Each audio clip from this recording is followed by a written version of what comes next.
Good afternoon and welcome to Friday Live. I think there's an issue with my audio. Please let me know if you can hear me. Put in the comment section that you can hear me. Um, sorry. We are, I think, about 10 minutes late into 3 p.m. And so we had some technical issues, but we are here right now and we are live. Today is Friday Live. We are going to be discussing how to reduce your teenager screen time without fighting.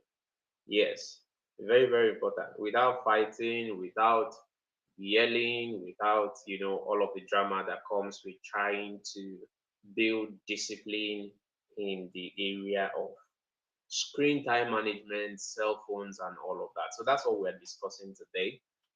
Someone has joined me, a few persons have joined me. Please let me know where you're joining from, um, whether on Facebook or YouTube. Yeah, we are live on Facebook and we are live on YouTube. Thank you for being here. So before we get into the chat for today, our three-in-one book bundle is live and ready also. So here are the three books. This is Teenagers of the Bible, the volume 2, and this is Overcoming Smartphone Addiction. I was about to say overcoming screen time addiction, but this is about overcoming smartphone addiction. That's what this book is about. And Starboy is the gift of boredom. So this is the book, The Gift of Boredom. It's a teenager's guide to unboxing creativity, and that's what you have here. So our three-in-one book bundle is live and ready. Interestingly, the Teenagers of the Bible Volume 2. So you might also want to take a look at the Volume 1. So this is the Volume 1, Teenagers of the Bible Volume 1. There are new prints that look a little different from what I have here. So this is Teenagers of the Bible Volume 1 and then Volume 2. So right now, there are 5 books from your favorite teens coach, Chidozie Eze. Whoa, all right, so here we are. That's what we have. So this is the other book, Why Teenagers Fail. So you want to take advantage of any of these 5 books. So we now have 5 books in our library. So can you see all of that? There you have them. Awesome. So if you are interested, get in touch with us and we will let you know how to get a copy or the bundles. Okay, the three-in-one bundles specifically, the volume 2 of Teenagers of the Bible, Overcoming Smartphone Addiction, and The Gift of Boredom. Those are what you have in the three-in-one bundle. So you want to get that, you want to get, if you have not already gotten it, a number of persons have. So if you have not already gotten it, drop a comment in the comment section. Tell us you're interested in the three-in-one bundle. But if you also want any of the other books, we will get it across to you. So, hey, thank you. Thank you for all the love. Thank you for all the support. Thank you to everyone who is sharing and encouraging every other person to take advantage of all the resources that we have. So there you have it. Those are the resources coming out. They are already out. We are distributing, we're sending out books to different cities across Nigeria. We have distributors across major cities in Nigeria and even outside of the country. We have in UK, US, Canada, and the United States. Okay, so if you live anywhere around the world and you want to get access to the book, and of course, the books are also available on Amazon. So you can place your orders and it will be delivered to you, or send us a message and we will direct you on how exactly to get your copies.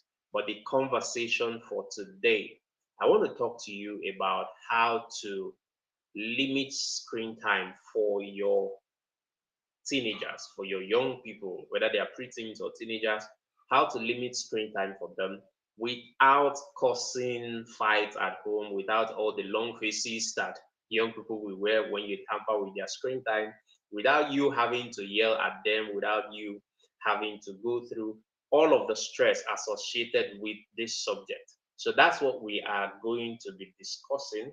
We are already behind time by more than 10 minutes. So we will run conversation right about now. I believe it's not news, okay?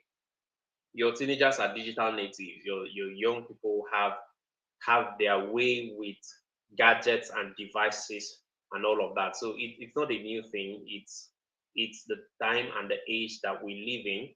But um, how then do you balance, productivity, balancing, helping them to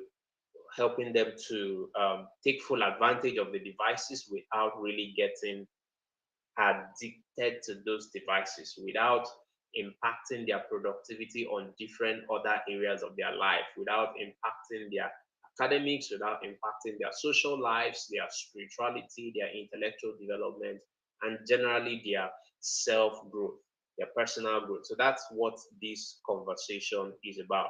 I'm going to skip a lot of the background on this because we have been doing this series on helping your teenagers improve their productivity.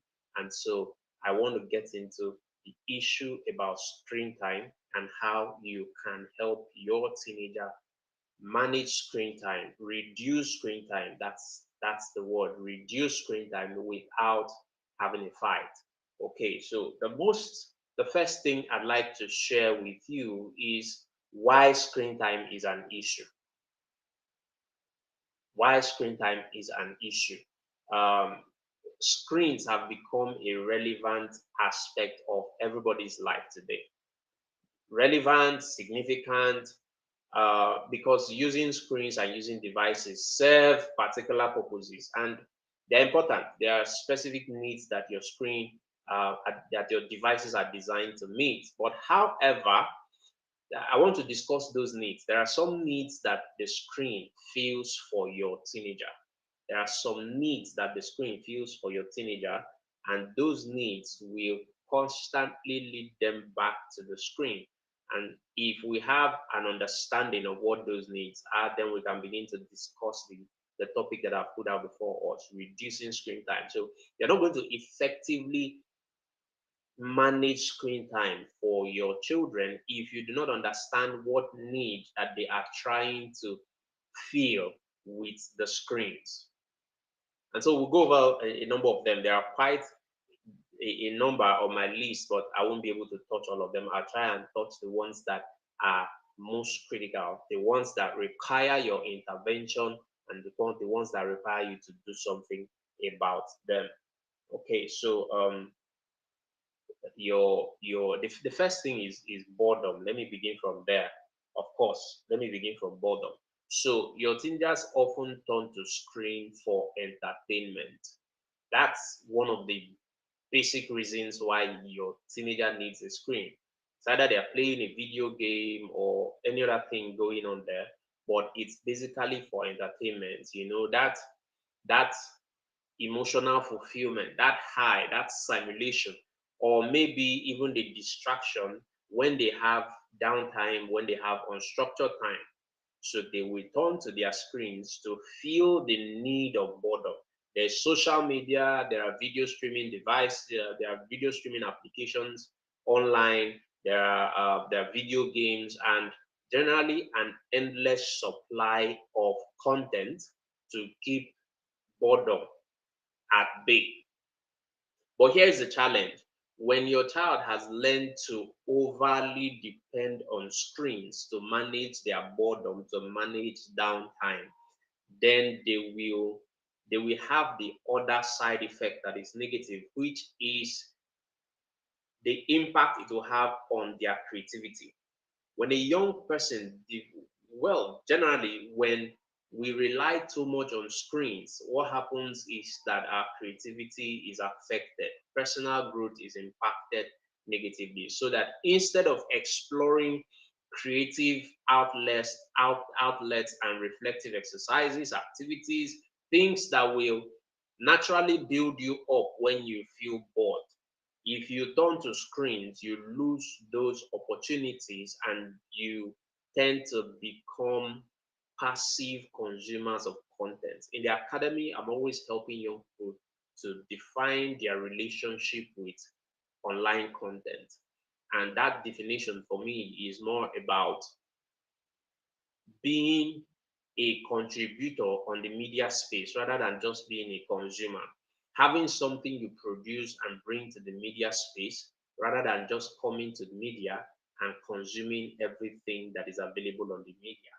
And so the downside of using screens to manage boredom is that you limit the creativity of that child. And we do this even with little children, infants and toddlers, so that when your child is crying, they need attention from a parent. And instead of finding creative ways to help them solve that need, a lot of times we present infants, toddlers with screens as a way to distract them, as a way to keep them busy while the adult goes on to do whatever it is that they would rather be doing at that time. And so that is the first need why your teenager will use screens as their escape route to manage boredom. The second need, possibly, why your teenager will look to the screens as a solution is the need for connection. The need for connection. Social media, messaging apps, video calls, what are those things that go on online?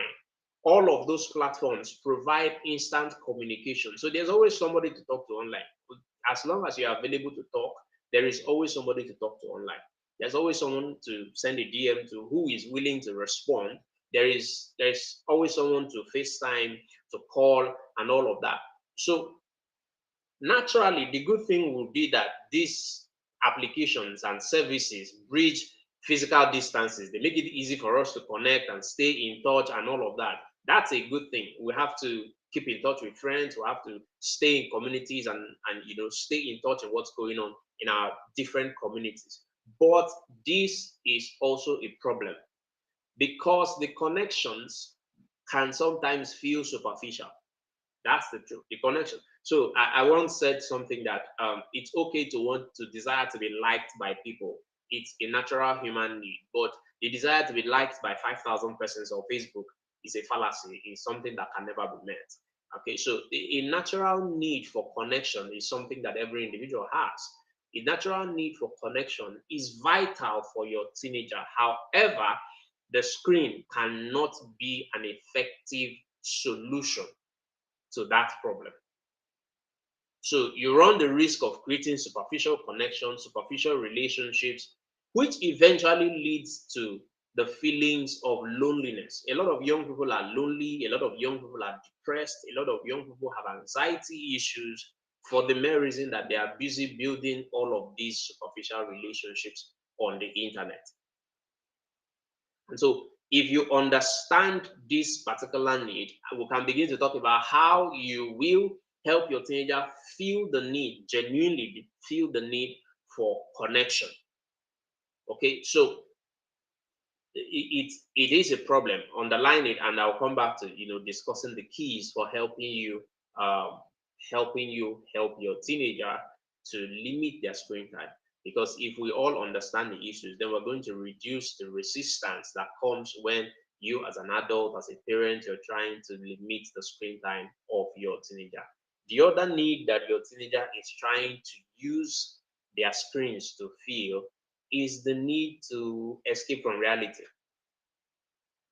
Is the need to escape from reality. The reality could be anything, okay? So many teenagers use screen as a way to disengage from stress, difficult emotions, challenging situations. So when they face a difficulty, it's easier to escape to the screen. It's easier to find something relaxing. It's easier to find something entertaining on your screen and do that and escape the reality. But the downside for this is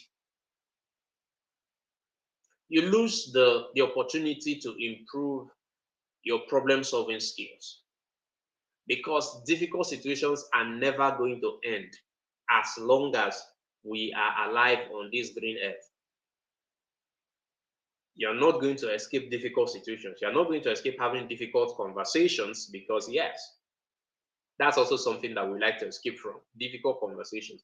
When there is something difficult for us to confront, we disappear to the screen. We'd rather talk to somebody 5,000 miles across the earth that you have never met than sit down and talk with somebody across the table. So your teenager is losing the opportunity to build their communication skills. They are losing the opportunity to build conflict resolution skills. They are losing the opportunity to build generally problem solving skills, skills that will help them solve problems in their lives. So constant escapism prevents your teenager from addressing the underlying issue that they are trying to avoid. I mentioned the issues: stress, conflict, unhappiness, loneliness, whatever it is that is negative. It's difficult to challenge that problem, to confront that problem. Screens are easy ways to escape, and feel like you have solved the problem. You're just playing the ostrich, hiding your head in the sand, but the problem is still there. And so that is one issue that young people have. And, understandably, because if the child has not been trained, if the child has not been equipped on how to manage these issues, then it is understandable that they will escape and use the screen as an easy way to get out of their problems. And so that's why we're discussing what we're discussing. I'm not just showing you how to reduce screen time, but you need to understand what is fueling your teenagers' addiction to screen time, or their need to always use screens to make up for things. And if you understand it, you can help them understand it, because sometimes you are escaping from something and you don't even realize that that is what the problem is. But as an adult, you can help them understand what is going on. Then you can have a conversation as to how to manage screen time, how to reduce screen time, how to limit screen time, and improve productivity and engagement in other different areas of their lives. So I've given you three. The other major issue that your teenager and young people generally are using screens to feel is the need for validation and self esteem. The need for validation and self esteem. Social media, in particular, is a source of external validation and affirmation for young people. Let me say that again. Social media, in particular, is a source for external validation and affirmation for young people. So I post up a photo on Instagram, and then you're looking for likes, for comments, for engagement, for somebody to tell you how beautiful you are, or how intelligent, how smart you are, and things like that. For young people, that is a big, big, big, big plus for them. That is a big need that they're trying to fill. Of course, you don't want me to discuss the downside here. It's pretty obvious that validation from social media is not always genuine. And then if your child has learned dependency on those kinds of sources for validation and their self-esteem, of course, it's going to lead to a lot of problems. The first thing is that it's counteractive. It leads to the opposite of the very thing you're seeking. It leads to low self-esteem, because yesterday's like is not going to solve today's need for validation and self-esteem. Yesterday's reaction or comment is not going to solve the need for today's need for validation and self-esteem. So you become dependent, you become addicted to that source. And that's how young people go down, beginning from low self-esteem, they go down to anxiety, then they are depressed, because there's always going to be somebody who has more likes than you. If just a few moments after you posted the latest whatever you posted, that's it. The next one is going to be the latest. The next one is going to be the latest. And there is no end to scrolling on social media. The social media pit does not have a bottom. It's a bottomless pit. So you keep scrolling. There are new things coming on. There's always somebody putting up a new content. There's always somebody putting up a funnier meme. There's always somebody whose joke is going to be better than yours. There's always something coming up on the internet. And so allowing your teenager to be dependent on the internet and on social media and on screens for their validation. Some boys get their validation from playing video games and conquering their opponents. Okay, all those video games that they play online. So your opponents can be somewhere as far away in Brazil, and you guys are playing, and you're racking up points, and you're winning, and there's always somebody who's going to come and be better than you. So if you allow your teenage son to build his validation on social media and on the screen, then there will be problems. guaranteed there will be problems. The other need that young people are using their screens to fill is the need for information. Uh, the thing is curiosity, right? The need for staying up to date. I discussed FOMO in our last live Friday live, where I talked about FOMO is the fear of missing out, the need that your teenager has to always stay up to date, to always not miss out on the latest gist. Whatever is happening in campus, what's happening in school, what's happening on social media, and what's happening in the video game or in the game app and wherever it is that it's happening. So that curiosity is satisfied by constantly wanting to be engaged online, constantly wanting to be plugged in, constantly wanting to check Google, check Snapchat, check any of those places that we check. Okay, and we want to follow trends. What's the latest trend? Who won the latest award in this place? Who is this and who is that? That curiosity and that need to always stay in the loop of what is going on is a big need for your teenager.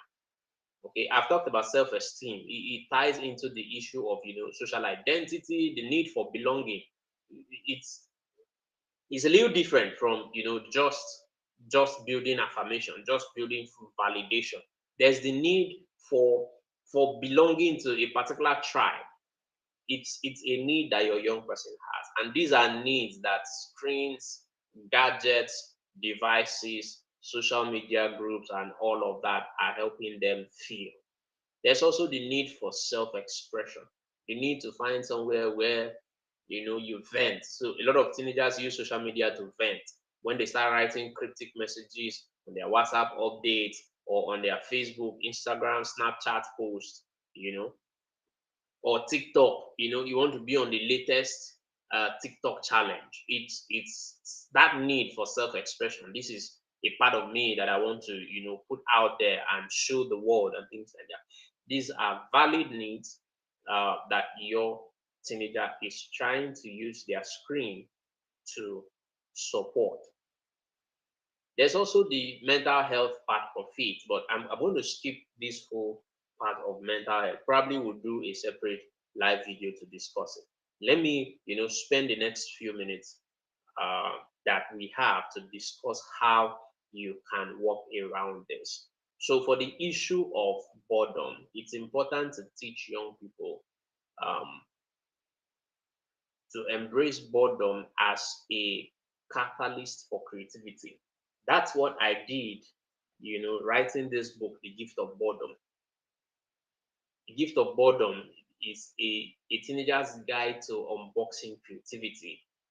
Okay, so I in this book, I'm trying to invite young people to see boredom not as a void, not as an empty space that they need to fill with something by all means, but as an invitation, a getaway to creativity, an invitation to self discovery, and even self exploration.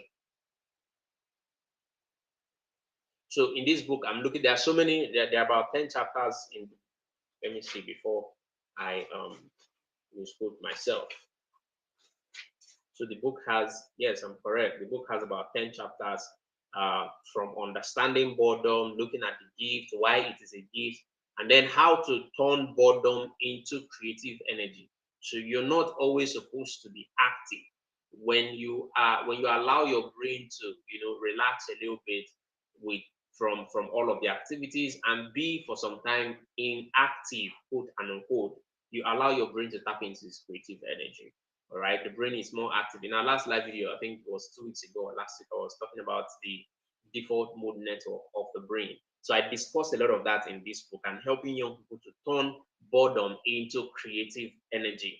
There's a chapter on digital detoxification, how to unplug so that you can, really, really focus on your creativity and develop that. There's a chapter on how boredom can help you spark new ideas and activities that you have to do. The power of daydreaming, making time for boredom. I'm actually in this book encouraging young people to make time for boredom, create time, put it in your schedule to create time for boredom. And using boredom as an opportunity to find what you are actually passionate about, what exactly your life should be about, all the conversations around discovering purpose, discovering likes, and all of the things that I want to do. Okay, that's what this book is about, embracing the gift of boredom. Also coming along with this book, so the book is a standalone on itself, but it has some workbooks attached to it. There are two workbooks attached to this particular book.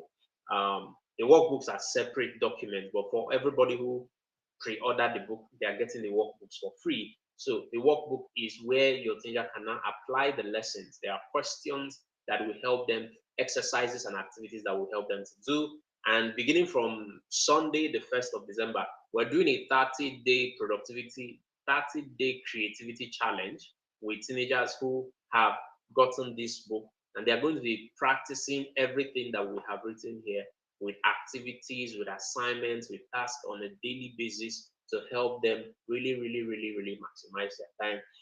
I know that Christmas is around the corner. There's a lot of activities going on. There's a lot of distraction waiting for your teenager. But we did this resource to help your teenager begin to help themselves practice and learn how to maximize downtime. Okay, so the need for connection, the need for connection, helping your teenager feel the need for connection without screens is something that you will need to engage through intentional and meaningful conversations. So if your teenager is using screens to connect with people, you want to help them build real relationships beginning from the home. You have a real relationship with your teenager. A lot of parents do not. A lot of teenagers have no idea what their parents are about, and vice versa. A lot of parents also have no idea what their teenagers are about. So you want to begin to help your teenager to actually connect better, whether online, but most importantly, offline. Okay. You want to help them experience deeper relationships. And in the academy, the Teen Success Academy, we have a course dedicated to how to build friendships. You know, real friendships, friendships at school, friendships at your place of worship, friendships in your neighborhood, and really exercises to help your teenager build actual meaningful relationships. Now, sometimes you're going to build some very meaningful relationships online. There's no doubt about that, because if you're having this conversation with a teenager, they're going to tell you how they have wonderful relationships online. But the key here is to balance things. The key here is to balance things. I said there's no problem with the need for people to like you, but there's a problem with the need for 5,000 people to like you. That is a problem, because it's never going to happen.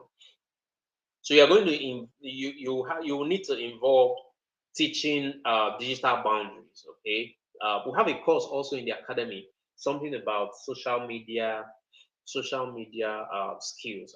I forget the exact title of that course, but I teach teenagers how to effectively um, social media etiquettes. That's the name of the course. Social media etiquettes. How to effectively connect on social media, and yes, to really build meaningful relationships out of your social media connections. So you're going to need to teach digital boundaries, promoting quality time with family and friends, so that there is time for going online and there is time for building relationships offline, and improving all of those relationships across board. Because if your teenager has those skills, then they're going to be using their screens and devices, and of course their social media accounts. They're going to be using it more responsibly and wisely, and they're going to be getting the most benefits out of it.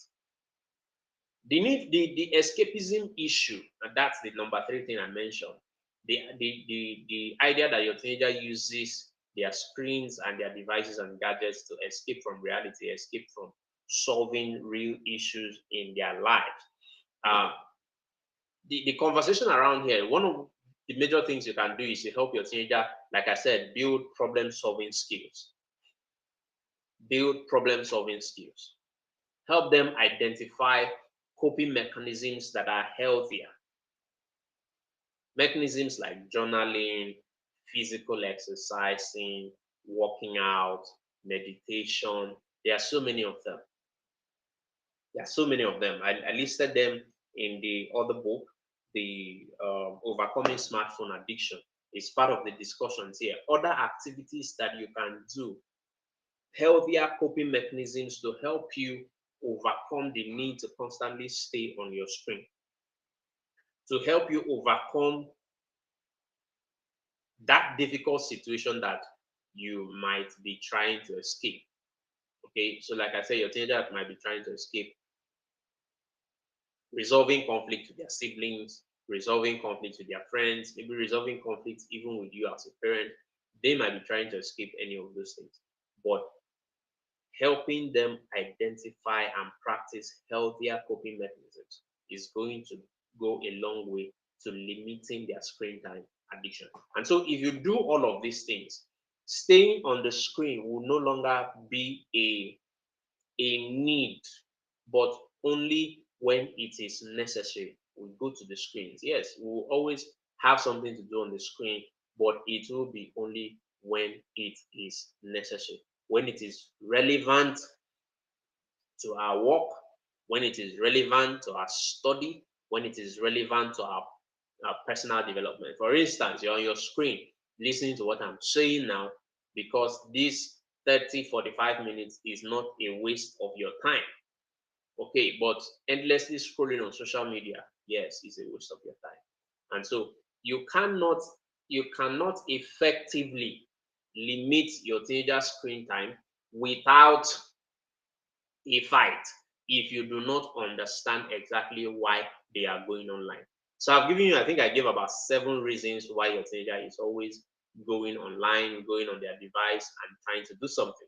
And so if you identify why, if you know the need why they are going there, then you can begin to understand how to address those needs. And trust me, when you can effectively address the needs, that the root causes why your teenager is addicted to screen, then you can take them out of the screen without having to create a force around it. A few more important keys that I'm just going to share here is that if you're going to help your teenager um, limit their screen time, then it is a necessity that you must lead that conversation with your own physical example. I was speaking to a parent yesterday, and she was in a difficult place. The difficult place is this: she's trying to help her children. They are young, pretty much. Yeah, maybe toddlers or so. I don't remember the age, but they're not preteens yet.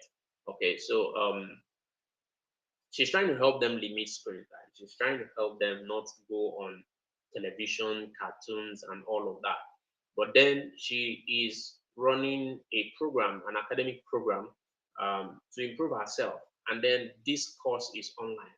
And she's complaining how she has to be on the screen almost every time of the day because she has to take lectures, she has to do assignments, she has to so many things that she has to do in relation to her coursework that is keeping her online. And so the question is, how do I balance this without conflicting the message that I'm sending to these children about the need to limit screen time? Okay, so that is just an example where you can find yourself because you need to lead by example. And so one of the things I advise on in a case like that is you have to create, I think I discussed this last week, where you have to create spaces in your home where devices are allowed and devices are not allowed. Okay, so you're going to school from home and you're raising a child, there has to be a boundary. So creating boundaries is important. I'm merging two things now: leading by example and creating boundaries. So there is work time. Let's say you are supposed to be working 9 to 5. And so if you're going to school, there is school time. There is school time could be 9 to 5 when you are allowed to be on your screen and focus on what you have to do for your academic development. But there has to be a boundary. So you cannot carry your device during meal times. You cannot carry your device during family times. Maybe there's a time when you have devotions or just family meetings at home. You cannot carry your devices at that time. So you need to lead by example. Your children, your teenagers need to see that you are doing more than what you are saying. Because young people generally watch you. They monkey see, monkey do. We listen more with our eyes. Okay. So your teenager is watching you and they want you to see you do more. They want to see you put that effort. Start by setting healthy. Okay, make sure that every time you pick up your phone, you're not just mindlessly scrolling over something. You have an intention, you have a need for picking that phone, and you do that activity for which you picked up your phone, and then you drop it. Phone-free zones. I've mentioned that phone-free zones, mealtime, and stuff like that. No screen before bedtime, and things like that that you can put in place. But the most important thing, like I said, is let your teenager see you leading the conversation by example. You cannot be limiting screen time for your teenager while yourself you're addicted to screens. Number two is that you need to involve your teenager in the process. Involve them in the boundary setting process. So let's all sit down. The rule is that if we're all connected in setting the boundaries, then we are more likely to abide by the boundaries. So let's have a conversation, do a family meeting.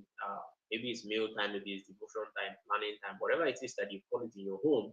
But involve your teenager in setting the boundaries. It helps to give them more ownership. Rules are easier to follow when everybody is part of the process. So sit down with your team, create a screen time limit together. 4 to 6 p.m., no screens, 7 p.m. to 8 p.m., and that. It could be just weekends. Whatever you want to do, make sure that you just involve them in setting the boundaries. Make it a collaborative effort, not a dictatorship. And that way uh, you're going to get more results from it. Don't just restrict. That's number three thing there I wanted to share with you. Do not just restrict screen time. Replace screen time with something else. So don't restrict, do replacement. You are trying to stop it, we know, but do replacement. So instead of removing screen time, replace screen time with time for jogging, taking a walk outside the house, together as a family, doing bicycle rides or whatever it is that you want to replace it. Replace it with book reading. Okay, this time of the day, instead of sitting down to play video games, finish one chapter of a book. So don't restrict, replace with something. Okay, communicate with your teenager. Don't just criticize every time you're carrying phone in this house. It's only phone that you are doing and all of that. Yes, have a conversation. It's more effective to have a conversation because today's teenager would always want to understand why, and it is in communication that you have the opportunity to share why. So instead of saying you are always on your phone, find out what the favorite activity on the phone is. Find out what their favorite app on the phone is. And there are so many questions that you can ask. You can begin to ask questions about the needs that we discuss so that you can identify what need that they are trying to fill. Once you have identified that need, then together with your teenager, you can begin to work out a strategy for how to manage the process. So that's about it for today's live conversation. I think we've done 40 minutes and it's been an awesome time talking with you. So if you have not gotten our books, you need to get those books. I'm going to do something right away. If you get these books today, the pre-order has closed, so you're not getting it at the pre-order price. The only thing I'm going to do is that you get an opportunity to get the bonuses. The 30-day creativity challenge is beginning on Sunday, so you probably can join the 30-day creativity challenge for your teenager. I saw a question. Someone is asking, my child is in boarding school. Can I still take advantage of the 30-day creativity challenge? Yes, you can. We are going to have replays and we will give you access to all of the replays if you join the challenge. Okay, you are also going to be able to get all the workbooks that we are sharing with this. So that is a giveaway that I'm doing on today's Friday Live, only if you join today. So if you're watching this Friday Live next week, sorry, the time has passed. Okay, because the challenge will begin on Sunday. So thank you very much for spending time with me here. I will see you in another live video. But until then, enjoy yourselves. Have an amazing weekend.